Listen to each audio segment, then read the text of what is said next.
동백꽃, 김유정. 오늘도 또 우리 수탈기 막 쫓기었다. 내가 점심을 먹고 나무를 하러 갈 양으로 나올 때이었다. 산으로 올라서려니까 등 뒤에서 푸드득푸드득하고 달개 횟소리가 야단이다. 깜짝 놀라서 고개를 돌려보니 아니나 다르랴 두 놈이 또 얼리었다. 점순내 수탉, 대강이가 크고 또 오소리같이 실팍하게 생긴 놈이 덩저리 작은 우리 수탉을 함부로 해내는 것이다. 그것도 그냥 해내는 것이 아니라 푸드득하고 면두를 쪼고 물러섰다가 좀 사이를 두고 푸드득하고 모가지를 쪼았다. 이렇게 멋을 부려가며 여지없이 닦아놓는다. 그러면 이 못생긴 것은 쪼일 적마다 주둥이로 땅을 받으며 그 비명이 킥킥 할 뿐이다. 물론 미처 아물지도 않은 면두를 또 쪼이며 붉은 선혈은 뚝뚝 떨어진다. 이걸 가만히 내려다보자니 내 대강이가 터져서 피가 흐르는 것 같이 두 눈에서 불이 번쩍 난다. 대뜸 지게 막대기를 메고 달려들어 점순내 닭을 후려칠까 하다가 생각을 고쳐먹고 헛매질로 떼어만 놓았다.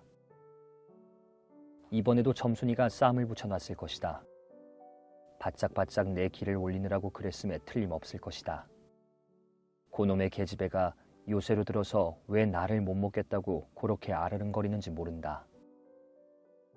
나흘 전 감자껌만 하더라도 나는 저에게 조금도 잘못한 것은 없다. 계집애가 나무를 캐러 가면 갔지 나 물타리 엮는데 생이질을 하는 것은 다 뭐냐. 그것도 발소리를 죽여가지고 등 뒤로 살며시 와서 얘, 너 혼자만 일하니? 하고 긴치 않는 수작을 하는 것이다.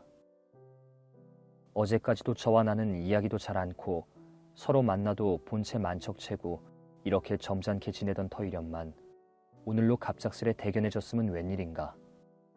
항차 망하지만한 계집애가 남 일하는 놈 보고 그럼 혼자 하지 때로 하디? 내가 이렇게 내배앉는 소리를 하니까 너 일하기 좋니? 또는 한여름이나 되거든 하지 벌써 울타리를 하니?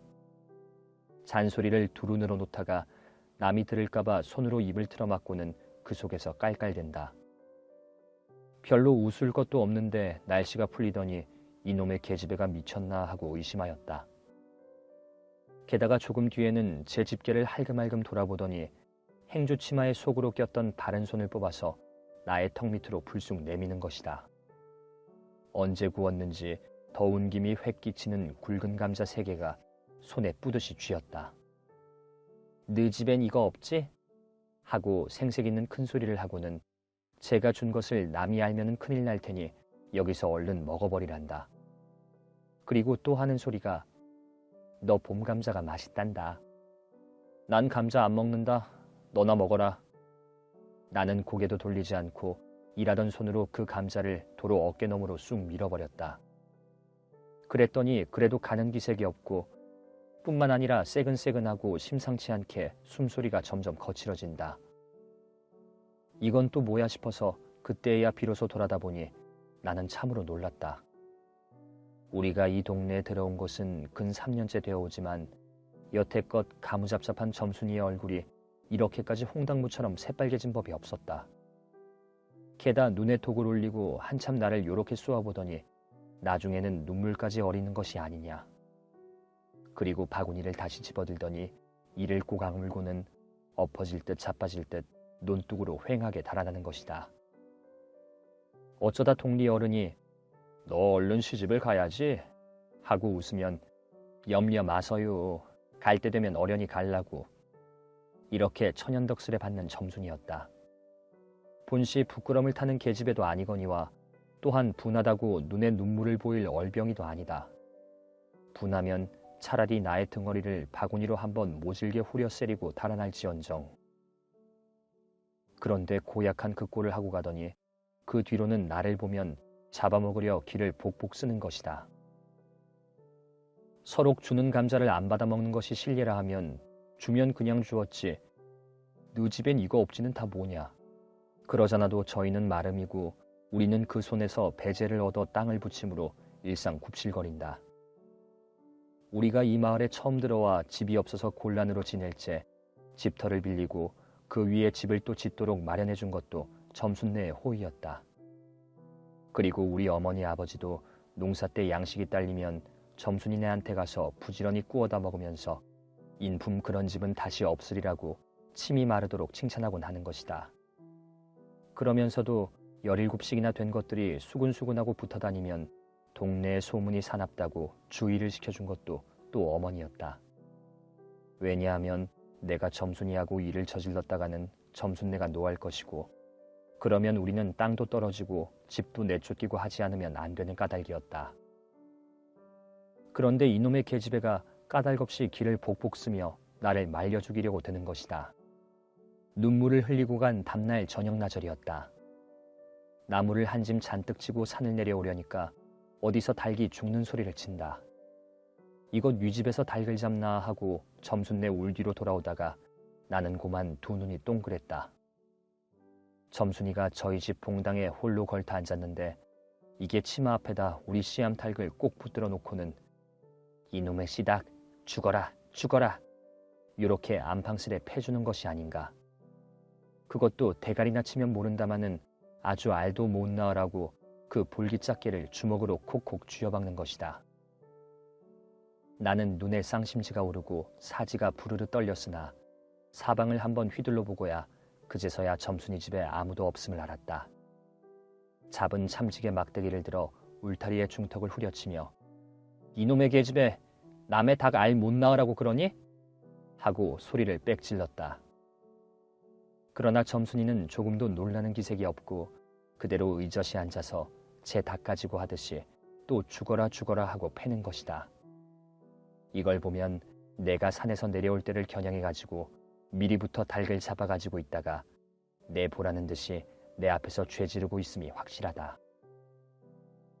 그러나 나는 그렇다고 남의 집에 뛰어들어가 계집애하고 싸울 수도 없는 노릇이고 형편이 썩 불리함을 알았다. 그래 닭이 맞을 적마다 지게 막대기로 울타리를 후펴칠 수밖에 별 도리가 없다. 왜냐하면 울타리를 치면 칠수록 울섭이 물러앉으며 뼈대만 남기 때문이다. 허나 아무리 생각하여도 나만 믿지는 노릇이다. 아 이년아, 남의 닭 아주 죽일 터이야? 내가 도끼 눈을 뜨고 다시 꽤 호령을 하니까 그제서야 울타리께로 쪼르르 오더니 울 밖에서는 나의 머리를 겨누고 닭을 내팽개친다. 예이 더럽다 더럽다. 더러운 걸 널더러 입대 끼고 있으랬니? 망할 계집애년 같으니. 하고 나도 더럽단 듯이 울타리깨를 횡하게 돌아내리며 약이 오를 대로 다 올랐다. 라고 하는 것은 암탉이 풍기는 서슬에 나의 이맛배기에 물지똥을 찍 갈겼는데 그걸 본다면 알집만 터졌을 뿐 아니라 골병은 단단히 든 듯 싶다. 그리고 나의 등 뒤를 향하여 나에게만 들릴 듯 말 듯한 음성으로 이 바보 녀석아. 너 베넷병신이지? 그만도 좋으련만. 너 네 아버지가 고자라지? 뭐 우라버지가 그래 고자야? 한량으로 열병거지가 나서 고개를 획 돌려 바라봤더니 그때까지 울타리 위로 나와 있어야 할 점순이의 대가리가 어디 갔는지 보이지를 않는다. 그러다 돌아서서 오자면 아까의 한 욕을 울 밖으로 또 퍼붓는 것이다. 욕을 이토록 먹어가면서도 대거리 한마디 못하는 걸 생각하니 돌부리에 채이어 발톱밑이 터지는 것도 모를 만큼 분하고 급기야는 두 눈에 눈물까지 불끈 내솟는다. 그러나 점순이의 치매는 이것뿐이 아니다. 사람들이 없으면 틈틈이 제 집 수탉을 몰고 와서 우리 수탉과 쌈을 붙여 놓는다.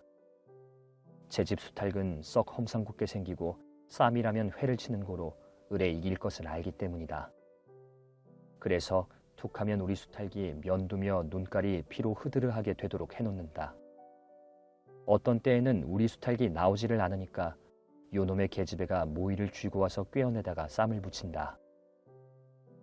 이렇게 되면 나도 다른 배차를 차리지 않을 수 없었다.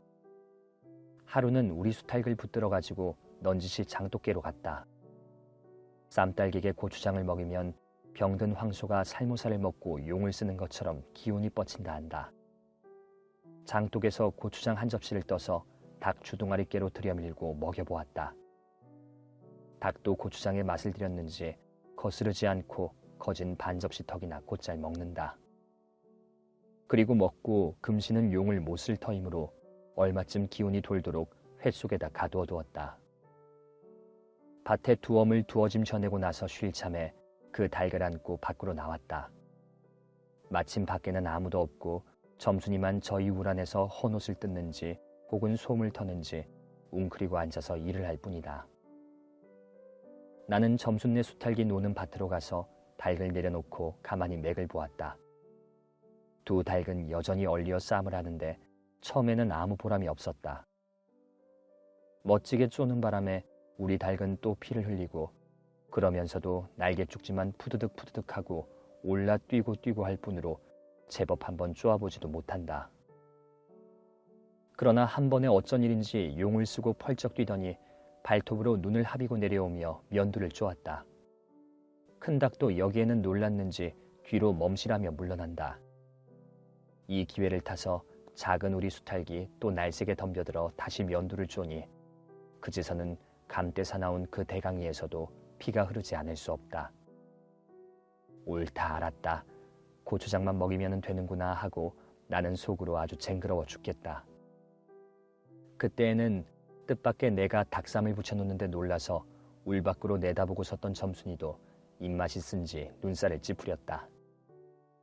나는 두 손으로 불기짝을 두드리며 연방 잘한다 잘한다 하고 신이 머리끝까지 뻗치었다.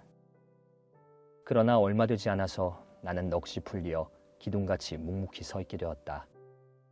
왜냐하면 큰 닭이 한 번 쪼인 안갚음으로 호들갑스레 연거푸 쪼는 서슬에 우리 수탈은 찔끔 못하고 막 골는다. 이걸 보고서 이번에는 점순이가 깔깔거리고 되도록 이쪽에서 많이 들으라고 웃는 것이다. 나는 보다 못하여 덤벼들어서 우리 수탈을 붙들어 가지고 도로 집으로 들어왔다. 고추장을 좀 더 먹였더라면 좋았을걸. 너무 급하게 쌈을 붙인 것이 퍽 후회가 난다. 장독개로 돌아와서 다시 턱 밑에 고추장을 들이댔다. 흥분으로 말미암아 그런 것인지 당최 먹질 않는다. 나는 할 일 없이 닭을 반드시 눕히고 그 입에다 권련 물부리를 물리었다. 그리고 고추장물을 타서 그 구멍으로 조금씩 들여부었다. 닭은 좀 괴로운지 킥킥하고 재채기를 하는 모양이나 그러나 당장의 괴로움은 매일같이 피를 흘리는데 될 게 아니라 생각하였다. 그러나 한 두어 종지가량 고추장물 먹이고 나서는 나는 고만 풀이 죽었다. 싱싱하던 닭이 왜 그런지 고개를 살며시 뒤틀고는 소나귀에서 뻗어지는 것이 아닌가. 아버지가 볼까 봐서 얼른 회에다 감추어 두었더니 오늘 아침에서야 겨우 정신이 든 모양 같다. 그랬던 걸 이렇게 오다 보니까 또 쌈을 붙여 놓으니 이 망한 계집애가 필연 우리 집에 아무도 없는 틈을 타서 제가 들어와 회에서 꺼내가지고 나간 것이 분명하다. 나는 다시 닭을 잡아다 가두고 염려는 스러우나 그렇다고 산으로 나무를 하러 가지 않을 수도 없는 형편이었다. 소나무 삭정이를 따며 가만히 생각해보니 암만 해도 고년의 목쟁이를 돌려놓고 싶다.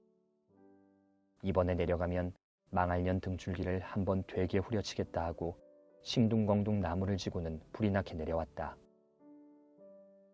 거지반 집에 다 내려와서 나는 호득이 소리를 듣고 발이 딱 멈추었다. 산기슭에 널려있는 굵은 바윗돌 틈에 노란 동백꽃이 소보록하니 깔리었다. 그 틈에 끼어 앉아서 점순이가 청승맞게실이 호두기를 불고 있는 것이다. 그보다도 더 놀란 것은 그 앞에서 또 푸드득푸드득하고 들리는 닭의 횟소리다. 필연코 요년이 나의 약을 올리느라고 또 닭을 집어내다가 내가 내려올 길목에다 쌈을 시켜놓고 저는 그 앞에 앉아서 천연스레 호두기를 불고 있음에 틀림없으리라. 나는 약이 오를 대로 올라서 두 눈에서 불과 함께 눈물이 퍽 쏟아졌다. 나무찌개도 벗어놓을 새 없이 그대로 내동댕이 치고는 지게 막대기를 뻗치고 허둥허둥 달려들었다. 가까이 와보니 과연 나의 짐작대로 우리 수탈기 피를 흘리고 거의 빈사지경에 이르렀다. 닭도 달기려니와 그러함에도 불구하고 눈 하나 깜짝없이 그대로 앉아서 호두기만 부는 그 꼴에 더욱 치가 떨린다. 동네에서도 소문이 났거니와 나도 한때는 걱실걱실히 일 잘하고 얼굴 예쁜 계집애인 줄 알았더니 시방 보니까 그 눈깔이 꼭 여우 새끼 같다. 나는 대뜸 달려들어서 나도 모르는 사이에 큰 수탉을 단매로 때려 엎었다. 닭은 푹 엎어진 채 다리 하나 꼼짝 못하고 그대로 죽어버렸다. 그리고 나는 멍하니 섰다가 점순이가 매섭게 눈을 홉두고 닥치는 바람에 뒤로 벌렁 나자빠졌다. 이놈아, 너 왜 남의 닭을 때려 죽이니? 그럼 어때? 하고 일어나다가 뭐 이 자식아? 누 집 닭인데? 하고 복장을 떼미는 바람에 다시 벌렁 자빠졌다. 그리고 나서 가만히 생각을 하니 분하기도 하고 무한도스럽고 또 한편 일을 저질렀으니 인젠 땅이 떨어지고 집도 내쫓기고 해야 될는지 모른다. 나는 비슬비슬 일어나며 소매자락으로 눈을 가리고는 얼김에 어흥하고 울음을 놓았다. 그러나 점순이가 앞으로 다가와서 그럼 너 이다음부터 안 그럴 테냐? 하고 물을 때에야 비로소 살 길을 찾은 듯 싶었다. 나는 눈물을 우선 씻고 뭘 안 그러는지 명색도 모르건만 그래 하고 무턱대고 대답하였다. 요다음부터 또 그래봐라. 내 자꾸 못살게 굴 테니. 그래 이젠 안 그럴 테야. 닭 죽은 건 염려 마라. 내 안 잃을 테니. 그리고 못에 떠다 밀렸는지 나의 어깨를 짚은 채 그대로 퍽 쓰러진다. 그 바람에 나의 몸뚱이도 겹쳐서 쓰러지며 한창 피어 퍼들어진 노란 동백꽃 속으로 푹 파묻혀버렸다. 알싸한 그리고 향긋한 그 냄새에 나는 땅이 꺼지는 듯이 온 정신이 고만 아찔하였다. 너 말 마라. 그래. 조금 있더니 요 아래에서 점순아, 인연이 바느질을 하다 말고 어딜 갔어? 하고 어딜 갔다 온 듯 싶은 그 어머니가 역정이 대단히 났다. 점순이가 겁을 잔뜩 집어먹고 꽃밑을 살금살금 기어서 산 아래로 내려간 다음 나는 바위를 끼고 엉금엉금 기어서 산 위로 집 빼지 않을 수 없었다.